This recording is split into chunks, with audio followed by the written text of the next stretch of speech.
going on, guys? Snaggy here, and it's time to review week 1 of the NRL finals.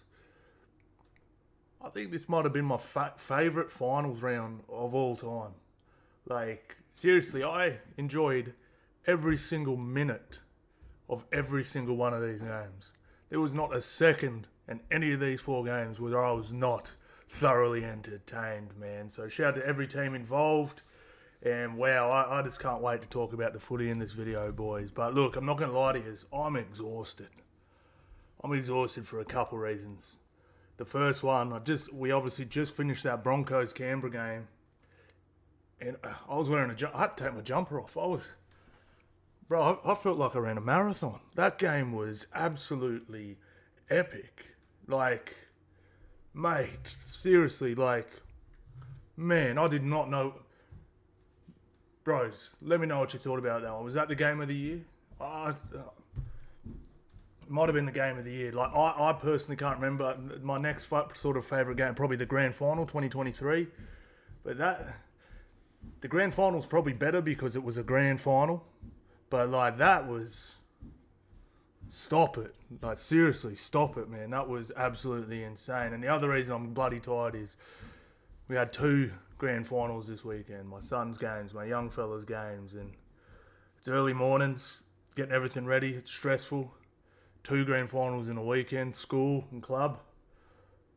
And this is why it was one of my favourite weekends. Won them both, bro. Won them both. How good is that? School one, scored a try with 10 seconds to go. Individual try to get them up. They were losing by 2 points with 10 seconds to go. Scored an 80-metre individual try, Lekahela style, bro. It was crazy. Absolutely crazy. Shout out to Marks College and Aspley Devils Div 1 15s. Absolutely awesome effort. Let's just get into this thing, boys. Let me know how you went on the punt. Let me know what you thought about any of these games. I can't wait to hear them. And just before we do, and we talk about them, we had another competition winner. That's, 3 weeks? No, that's 4 weeks in a row. We've given away $2,000 in the last 4 weeks, boys. It'll be just shy of $2,000 because this last bet. Let's have a little look at it. I'll put it up on the screen now. We had. Sorry, I've just got to find it. It was Willie 1 day ago. Oh no, that's a screenshot, so it would have been a few days ago. Katoa, Strange, and Marky Mark. Now that hit, we cashed. It's paying 14 to 1. What do we have down on it? I've bloody screenshot it. But anyway, it was about a $420 payout. So Willie, comment on this video, bro. We'll get in contact and I'll transfer you that money, brother. How good is that, mate? I'm bloody excited.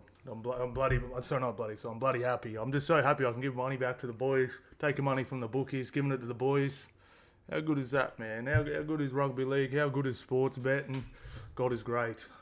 Now, if you do want to enter that one, guys, just make sure you watch my YouTube video next week, the one that'll drop on Wednesday morning. It's going to be hard because we've only got 2 games, but I'll figure out a way to get some value there, get some money in your guys' pockets. Absolutely cannot wait. Now, on to these games. Melbourne Storm get it done against the Bulldogs. Penrith Panthers 24-8 against the New Zealand Warriors, ending their season. Sharkies epic performance against the Roosters, sending the Roosters off to Bali, and the Brisbane Broncos again in one of the most epic games of rugby league I've ever seen. I mean, seriously. So let's have a quick look at what the finals bracket will look like. Again, I'll put it up on the screen here, guys. So Broncos advance, Melbourne Storm advance, both through to semi-finals. Both are pretty busted, so they're going to get rest, all that sort of stuff. We'll talk about injuries and stuff as well as we get to those individual games we're going to be looking at.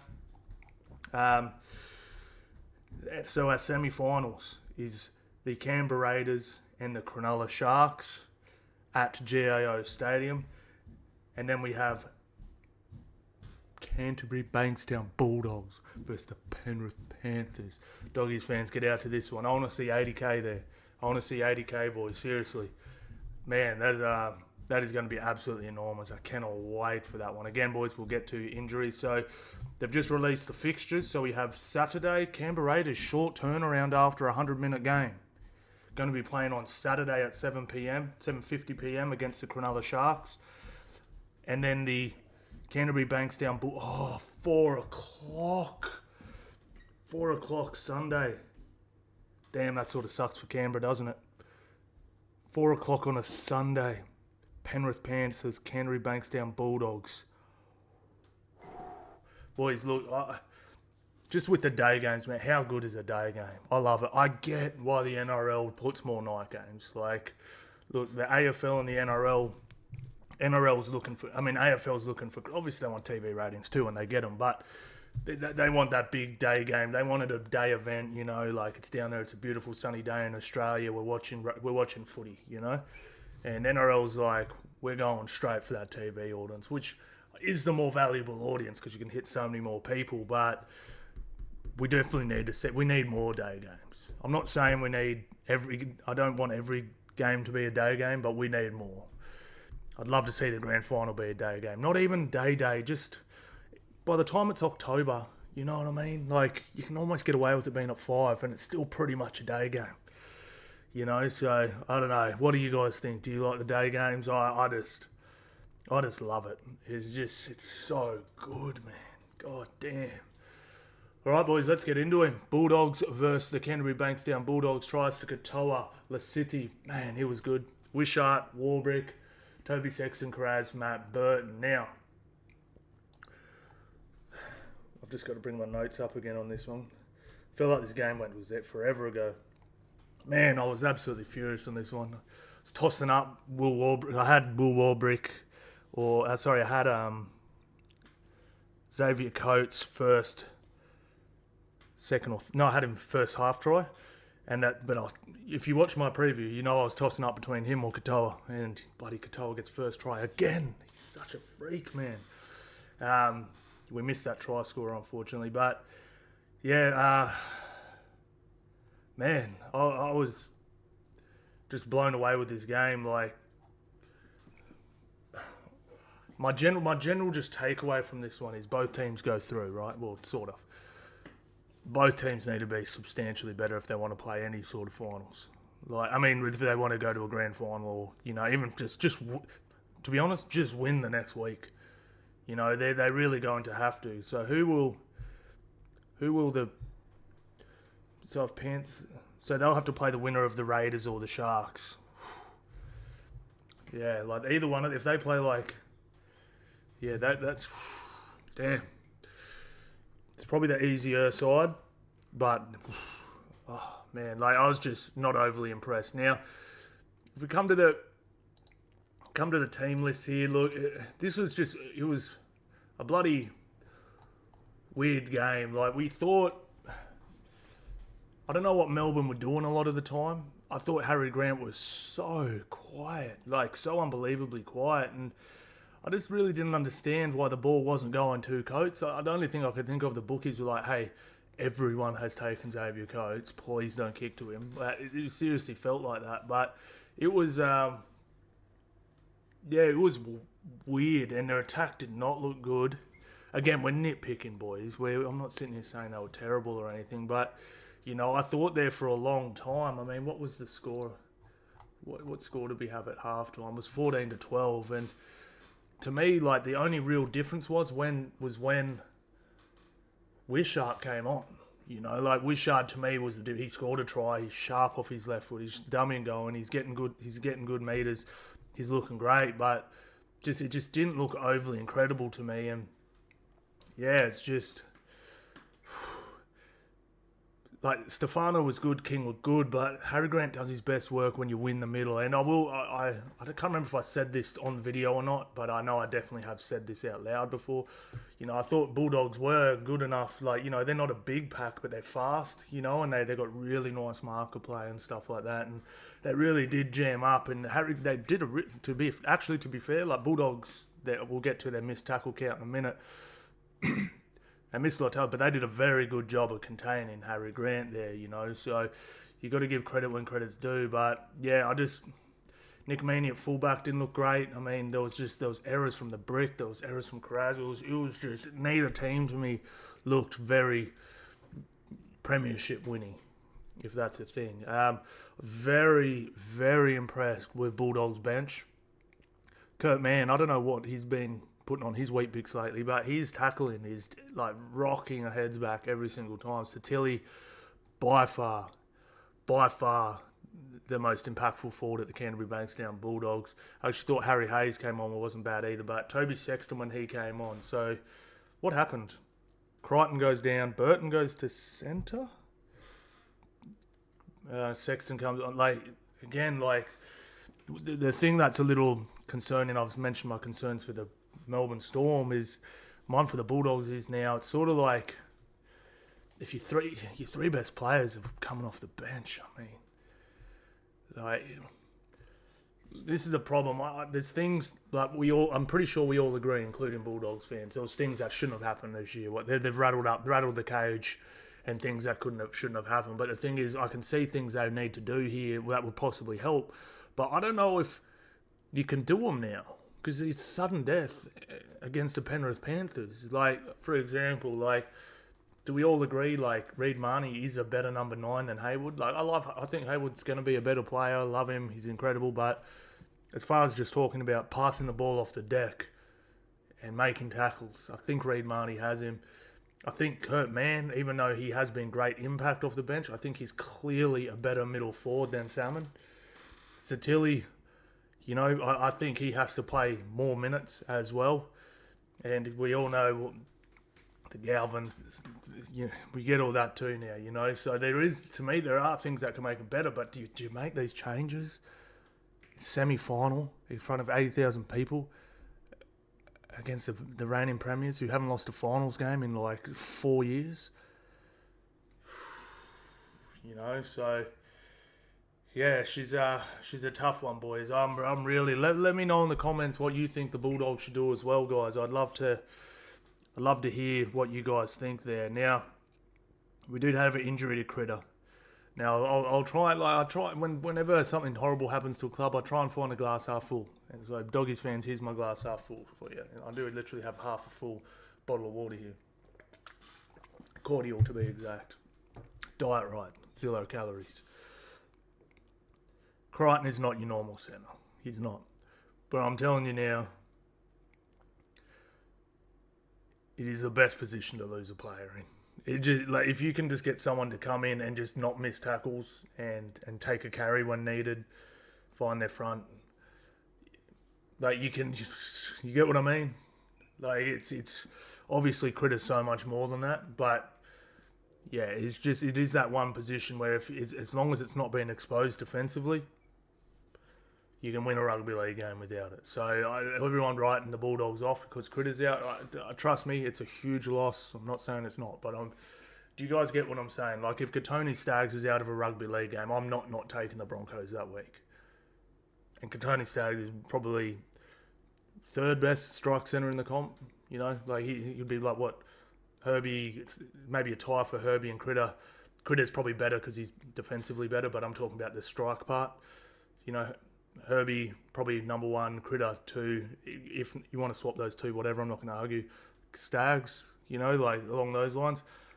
If Staggs is out of the game, I'm still tipping Broncos against most teams, So, that's sort of my glass half full. They have lost Tuala. Matt Burton looked a bit busted there as well. It's just...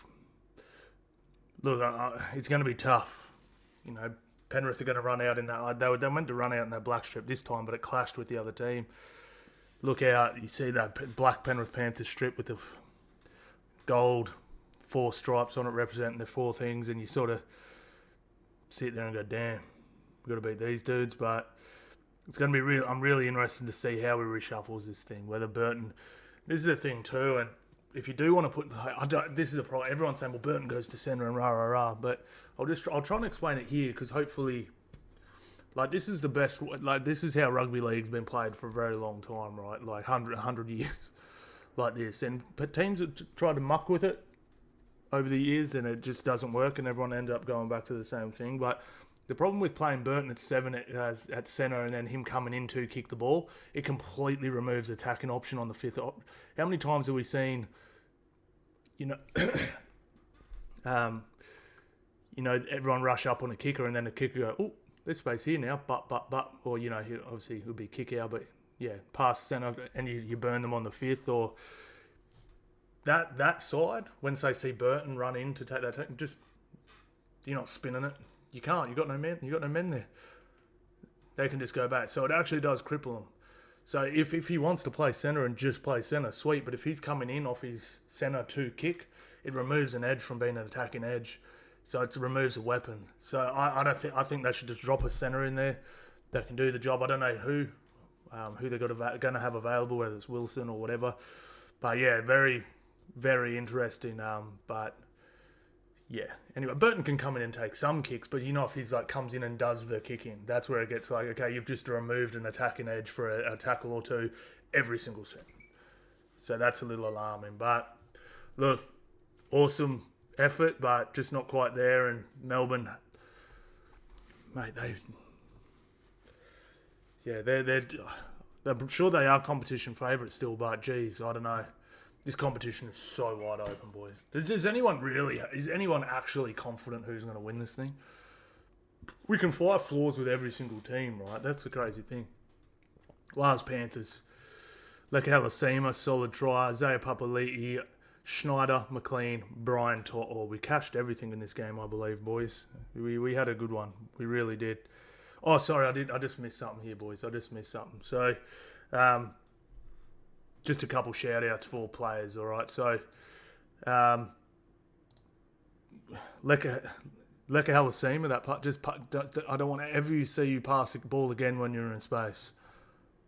Oh, sorry, wrong game. Sorry. I started reading the Warriors. I went to the Warriors thing, flipped to the Warriors. A few things that definitely have to be better for the Storm Bulldogs. Fifth tackle options have to be substantially better. They have to tackle better. Now, I know their defense was good, but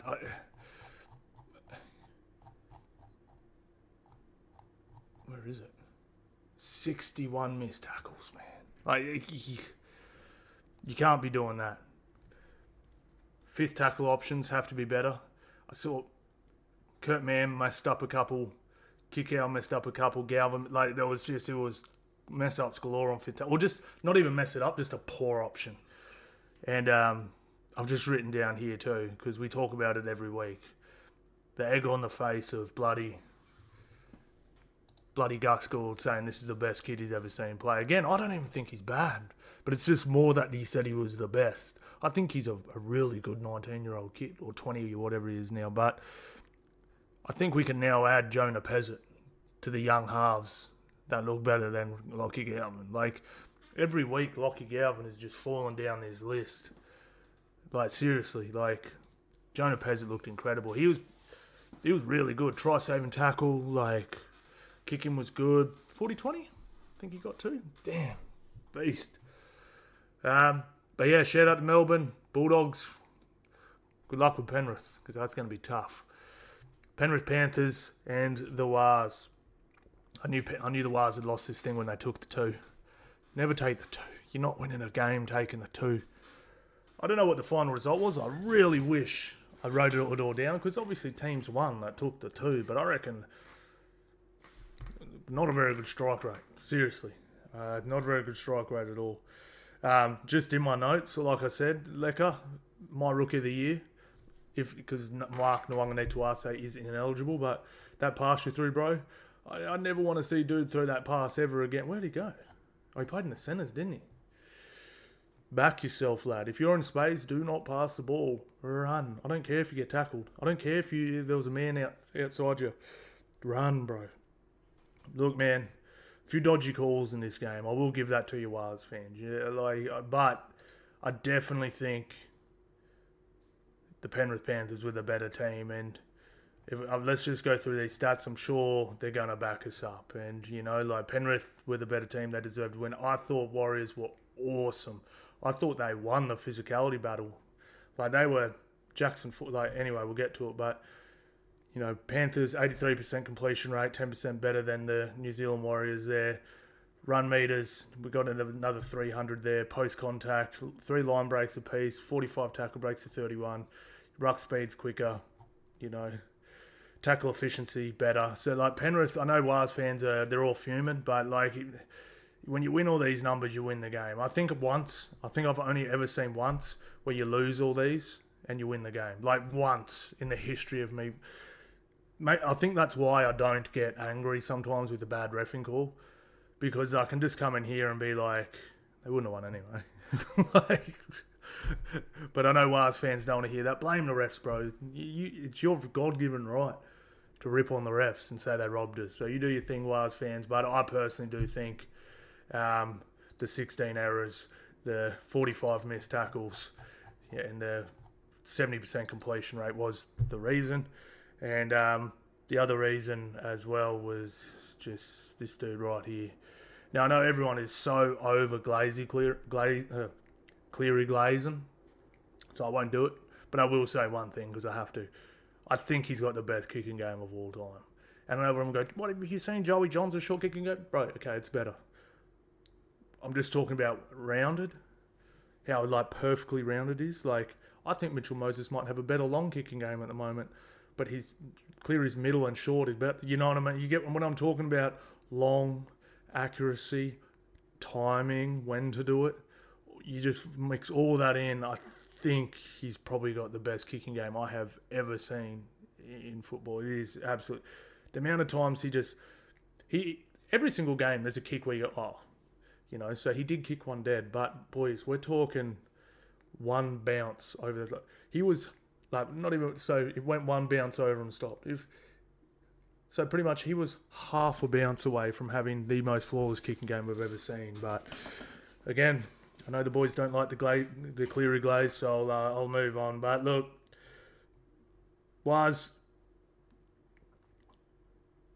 again, this wasn't your year. That's the old Waz thing. It's our year. Next year's your year, boys. It really is. Next year is Waz' year. You got what's his name? Barnett to come back. You got Metcalf to come back.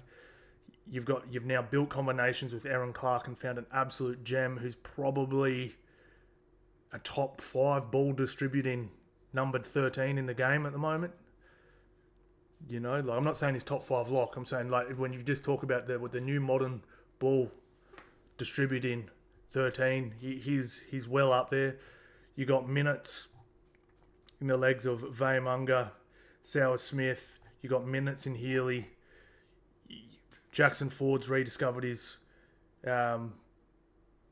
form and it's become a very solid play. You've now got depth everywhere. You've got minutes in this dude. This dude, Leka Halasima, doesn't have his man strength yet. He's got his boy strength and he is only going to get bigger, stronger and faster. And it is so terrifying if you're looking at him across the field in a game. I'm so high on the New Zealand Warriors for next year, boys. So, Wars fans, like I said, blame the refs. Rip on us Aussies saying we're rigging it against you. Do what you do. And then just get excited for next year because I am very excited for the New Zealand Warriors next year. Now, on to the Penrith Panthers. Now, I wasn't impressed. Holding my standard for the Penrith Panthers so high. But I think there was reasons for that. I can give them a couple of excuses here. The refereeing, I'm not saying either way. I'm not saying against the Panthers, but it was just so stop-start. That Penrith hate that. I reckon every single interview that Isaiah Yeo and Nathan Cleary has said, he says we want to keep the ball in play. Whenever the ball stops constantly, and I'm baffled why a team hasn't tried to just kick the ball out against them. Like do to Penrith what they did to the Bulldogs when they played their junior team. Because they openly say, we want to keep the ball in play. I'm not too sure why you don't, every now and again, just go, boom, just boot it out on the 20-metre line. Even if you're kicking from halfway, set your line, let's go, because they've openly said it. And it was just so stop-start. They couldn't get into their grind. They got into their grind there for a little bit, looked very good. And then that left edge sort of came to life. But look, I said this in my pre-game, and we've got to look this up too, because Brad Schneider and Luke Summerson are not him. They're terrible number 9s. Terrible number 9s, boys. Mitch Kenny, again, I think is as important to the Penrith Panthers as Harry Grant is to the Melbourne Storm. and he has to be in this team. So let's have a quick look in the casualty ward and see where he is, because hamstring to be confirmed. I will call it now. Penrith Panthers will not win the comp unless this kid is in the team, because his service is flawless. His tackling is top 2 or 3 number 9s in the comp. His line speed, he knows exactly where and when to give it to Cleary, Isaiah, who's getting it. He has to be there. If this is a bad hamstring and he can't play, like, okay, I'll make this call. I think Mitch Kenny is a bigger loss to the Penrith Panthers' chance of winning than Stephen Crichton is to the Bulldogs. Seriously. If they're both out for this game, I will say Bulldogs won that one. They can win without Critter. I don't think Panthers can win that game without Mitch Kenny. They can, but I think they're much less likely. So that's huge. I did not know that. I thought he hurt his wrist or something. Wow. Yeah, shout out Jackson Ford as well. Over 50 tackles. Kick chase was bloody. He made 50 tackles and led the kick chase every time. Like, that's bloody impressive. But look, yeah, like I said, shout out Waz. It's been entertaining watching all year. And Panthers, you're 1 win away from a semi-final. God damn. God damn. Sharkies versus the Sydney Roosters. Man. Stephen Trindle, bro. When he's on, like, he's so weird because he doesn't even look like an athlete. Like, he looks like if you didn't know rugby league and you're talking to him, you go, "What do you do for a living?" He goes, "Oh, I'm a professional football rugby player." You'd be like, "I don't know about that, bro." Tries to be Wangani Tawase, Stephen Crichton, Ronaldo got a couple, and Rudolph loved this battle between Ronaldo and Nwangani Tawase. Like, that was absolutely epic. Look, man, I thought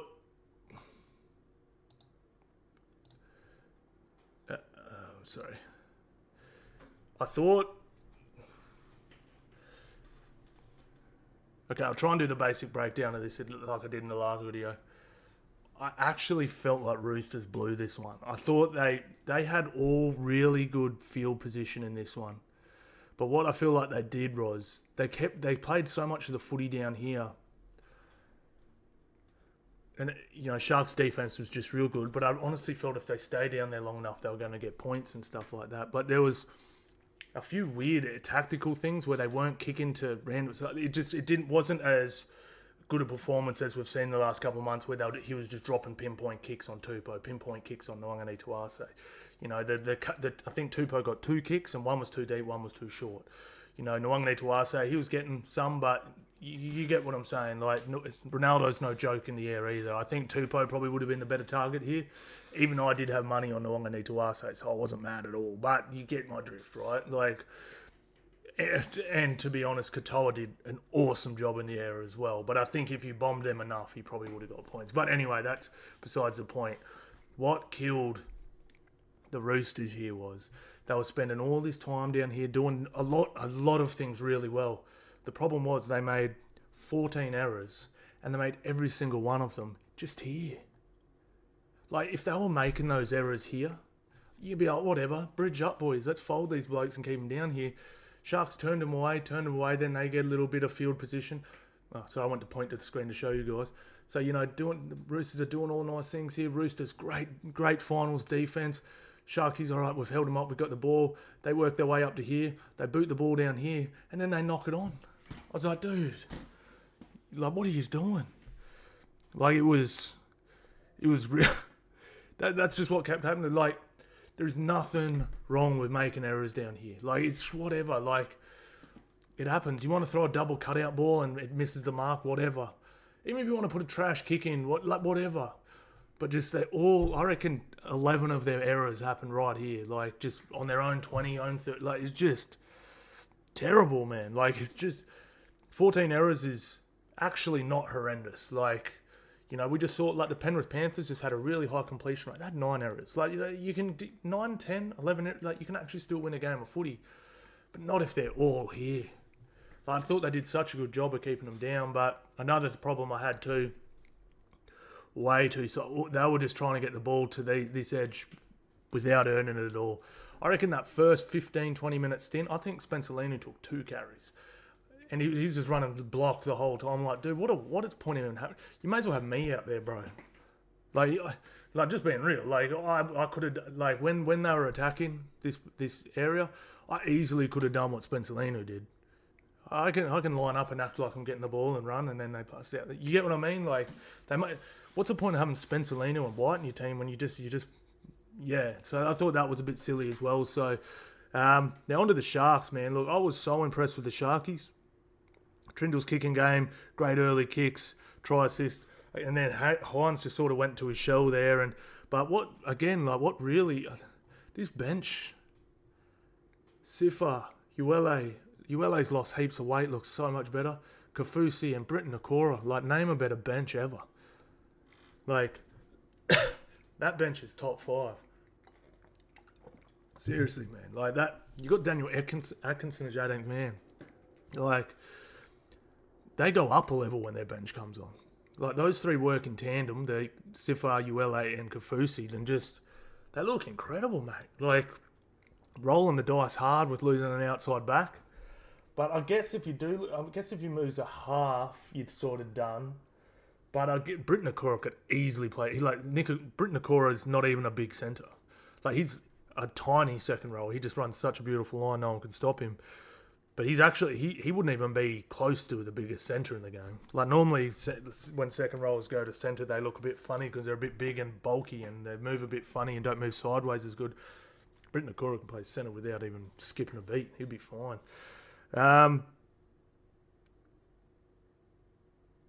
I've just written this down as well. Now, in my pre-game, I tipped the Roosters in this one. In my pre-game, I sort of said, look, I'm taking the Roosters because Sharkies they just lose big finals. It's like, you can't blame me for it. I'm pretty sure even Sharkies fans will just sit there and, yeah, you're right, Snag, you were bloody sucking them.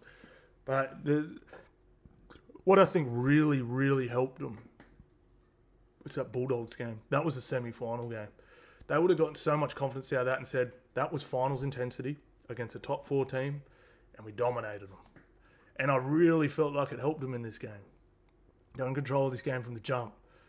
Not the jump, because they did, because even though Roosters had a lot of good field position at the start, they turned them away a lot, you know. So, they did score 1 try early, didn't they, the Roosters? Yeah, they got one about 23rd minute. But, they had a lot of good field position earlier than that, and they just kept turning them away. So, yeah, really good from the Sharkies. And look, if you said to me 2 weeks ago who's winning, Raiders or Sharkies, Raiders. Now with that short turnaround after a 100-minute game and a very good 2 confident wins for the Sharkies, all of a sudden that finals game comes spicy. Damn. How good is that going to be, boys? Oh, damn. But yeah, look, mate, that final is going to be epic. Wow. Absolutely epic, man. But yeah, great win, Sharkies, and Roosters, enjoy your time off. You're going to be good next year. I was bloody written off early in the year and to make the finals. Solid effort. On to this epic showdown. I mean, let's break this down for a minute just from here. Broncos come out. Katoni Staggs scores and they look incredible. I'm going, Broncos are going to win this easy. Then start fumbling the bag like I've never seen before. And Raiders go bang, bang. Do they score this one? Anyway, Hudson Young then gets in the face of Reece Walsh, gets shoved to the ground, both get sin-binned. Then Pat Carrigan goes, I'm going to try and inspire my team by decapitating this bloke. Kills homie, gets himself sin-binned, possibly ended his own season. Raiders go to work. Look incredible. What was the score at the 65th minute? I don't know. But Broncos needed 3 tries to get even, to get behind. They didn't even take the lead with that due to not so much good goal kicking. They get there. Reece Walsh goes to take a kick, gets his legs run through, which I hate, but it is the rules. And all we ask is for consistency, and that's been a penalty for the last year or two. And the first penalty of the game too, I hate as well, against the Raiders. The play the ball one, how you fall over after you play the ball and they called a penalty against you.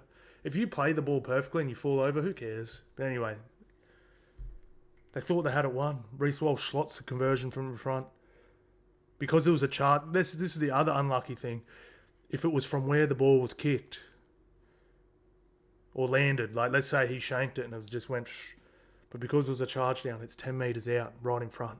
Easy conversion, bang. They again go into extra time, no points. Then they go to golden point. They think they have it won again. It flicked a pinky finger. A pinky finger. No try. And then Ben Hunt, who had the worst game of rugby league I have ever seen. My post-game was going to say, retire, bro, you suck.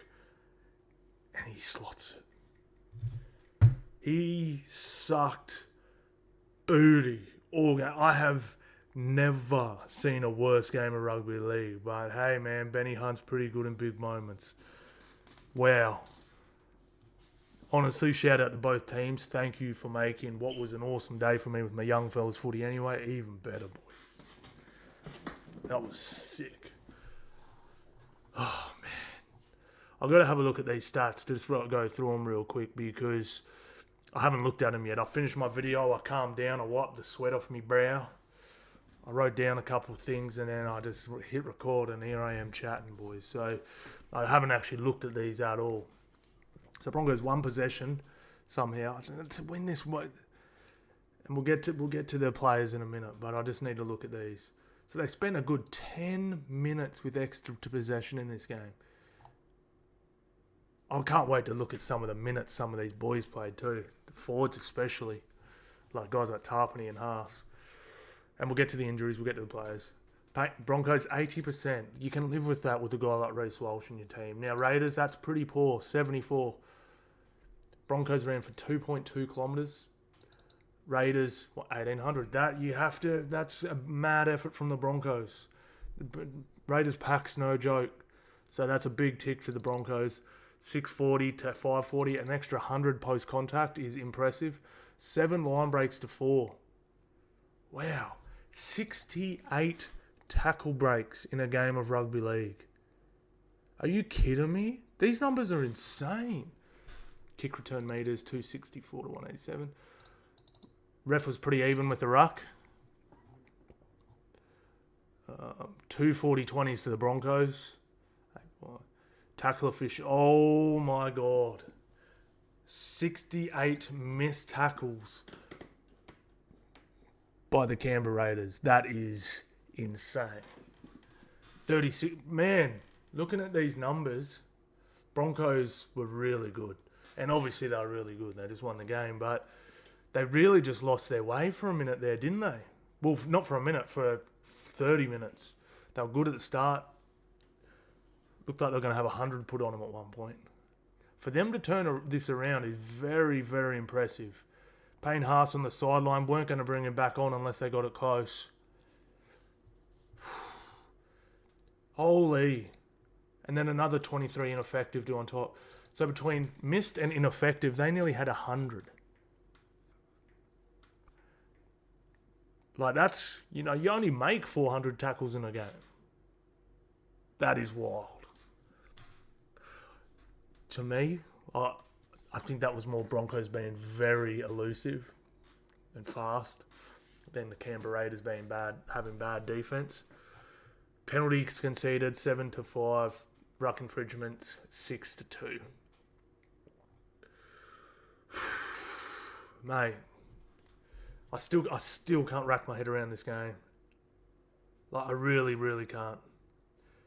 But let's get to the. I just have to have. I do apologise for just going through the stats. I'm sure you guys don't really care anyway, because I know you love your stats too, boys. 90. Some of these boys played 94 minutes straight. Big Papa, luckily, only got 52. Zach Hoskins, 94.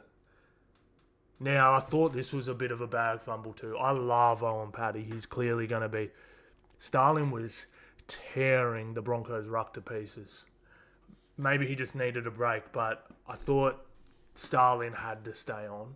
He might have just been gassed. I'm not going to say, Ricky, that was a bad decision, but yeah, I mean, it is 9 minutes, whatever. But you get my drift. Starling tore them apart probably 5-6 times. Where's Tarpany played 65 minutes. That's not as much as I sort of thought either. So let's have a look at some of these Broncos. What did Payne Haas played 74. I mean, that's a lot, but I mean, Tyrrell does that every week, so it's not like props haven't ever done that before or anything, but just these guys here, I mean, look at Ben Hunt, Billy Walters was incredible. Payne Haas, 176. I mean, look at these numbers. Reece, obviously after that, I don't think either guy should have been sin bin for that. I didn't think it was a headbutt. That was more of a lean. Like, let's give the boys the benefit of that. Tony Staggs had 13 tackle breaks. Get out of here. This is epic, boys. I'm just blown away. We hit everything in this too. Had $1,000 on. I cannot believe Dabble did this. Like, they get $1.60 odds for Staggs, Kiripani, Shibasaki, and Reece Walsh to combine for two. I know it's $1.60, and you're like, okay, if you're putting $20 on it, it's not. I was like, put $1,000 on that. That's a free $600. Give me that, man. I just made more money watching an awesome game of footy than half the kids down at Woolies will be making all week. Just sitting there watching an awesome game of footy. That was free money, Dabble. Thank you very much. Now,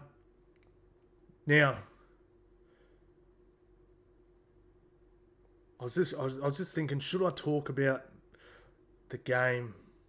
I think we more need to talk about the four. Look, okay, we'll talk about the game briefly. Look, obviously that's what we're here for, but Reece Walsh goes off. He comes back. Like, I was very impressed with him. Like, Mick Ennis, I watch it on Fox. Mick Ennis, dead set, had a massive chubby that because he loves Reece Walsh. And look, I reckon like a lot of the time the Reece Walsh glaze is laid on way too thick, but he deserved it in this one. He came back on, and like they did. Not only did they not win this, they don't get close to winning this if he's not on the park. That 40-20, his energy.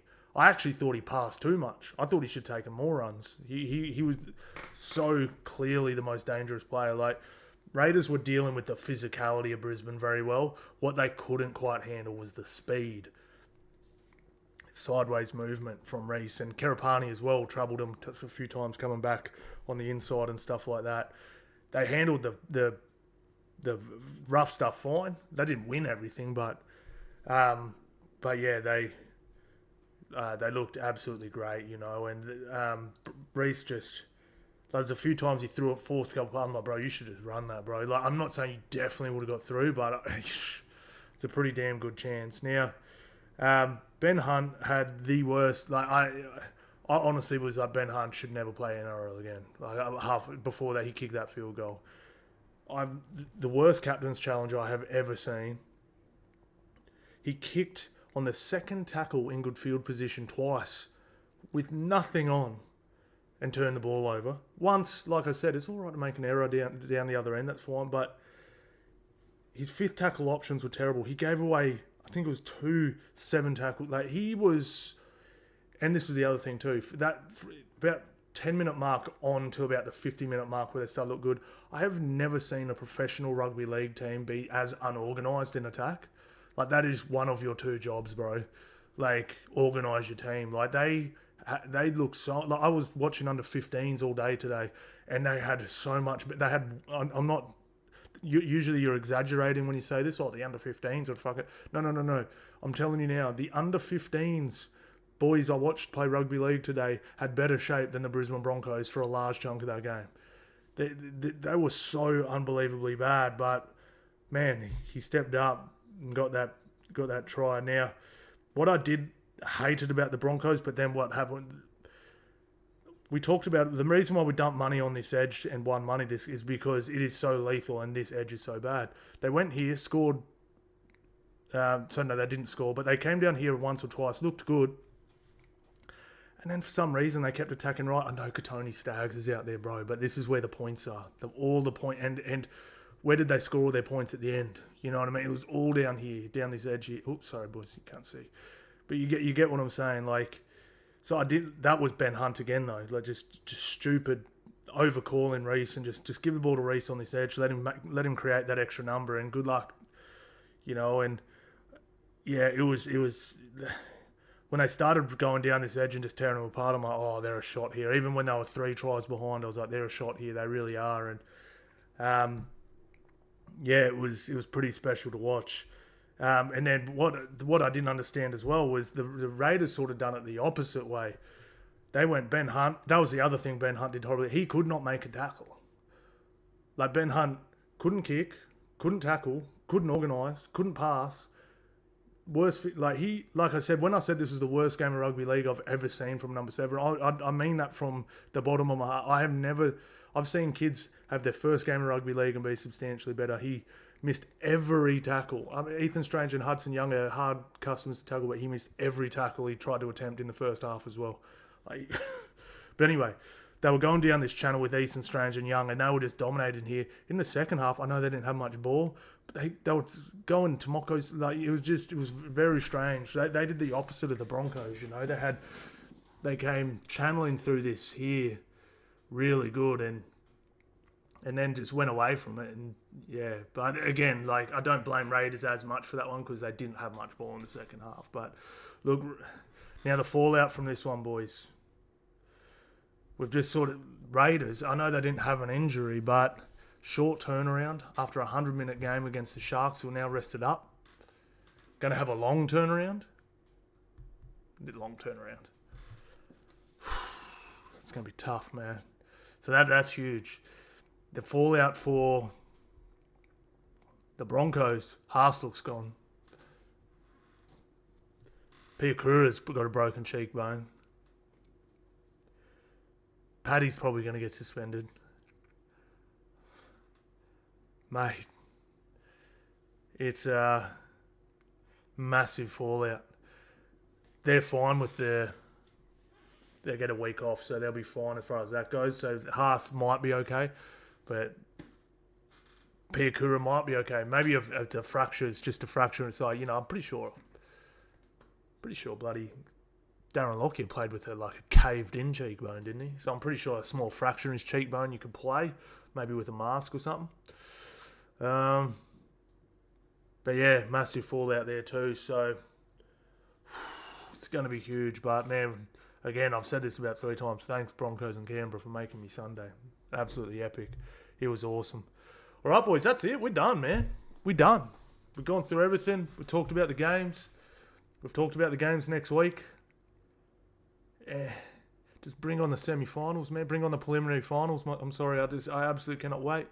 Thank you all so much for watching, guys, and I'll see you in the next one.